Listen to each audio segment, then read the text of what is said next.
ओम नमो भगवते वासुदेवाय। निर्जला एकादशी व्रत कथा। यह कथा महाभारत काल की है।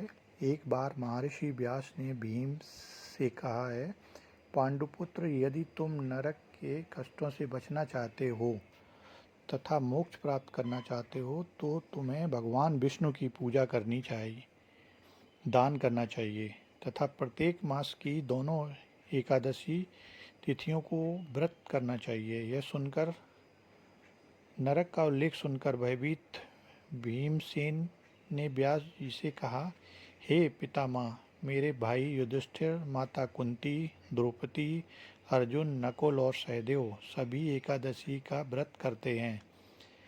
मैं भी पूजा और दान कर सकता हूँ, लेकिन समस्या यह है कि मैं लंबे समय तक भोजन के बिना नहीं रह सकता, क्योंकि मेरे पेट में वृक्क अग्नि है जिससे एक बार भोजन करना भी कठिन है। अतः हे पितामह, यदि कोई ऐसा व्रत हो जो वर्ष में केवल एक बार ही करना पड़े तथा उससे स्वर्ग प्राप्ति का पुण्य प्राप्त हो, तो मैं ऐसा व्रत करने का प्रयत्न करूँगा। यह सुनकर व्यास जी बोले, हे भीम, वृष और मिथुन राशि के मध्य ज्येष्ठ मास के शुक्ल पक्ष में जो एकादशी आती है उसे निर्जला एकादशी कहते हैं।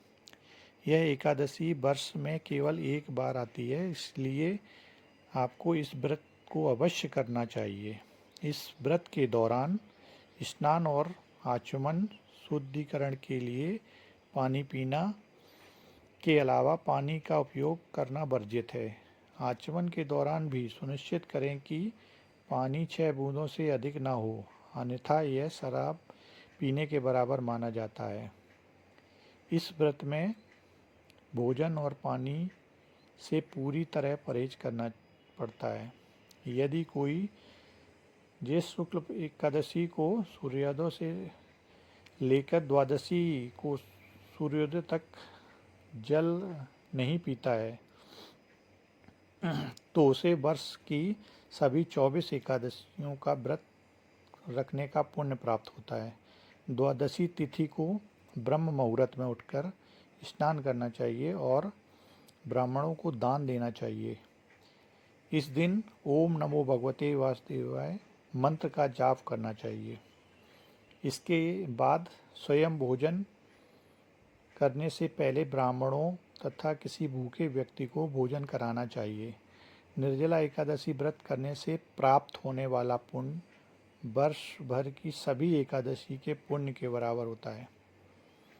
व्यास जी ने कहा, हे पुत्र, इस एकादशी का महात्म्य मुझे स्वयं भगवान विष्णु ने बताया है। इस दिन भगवान विष्णु की सच्ची भक्ति से प्राप्त होने वाला पुण्य सभी तीर्थों और दानों से बढ़कर होता है।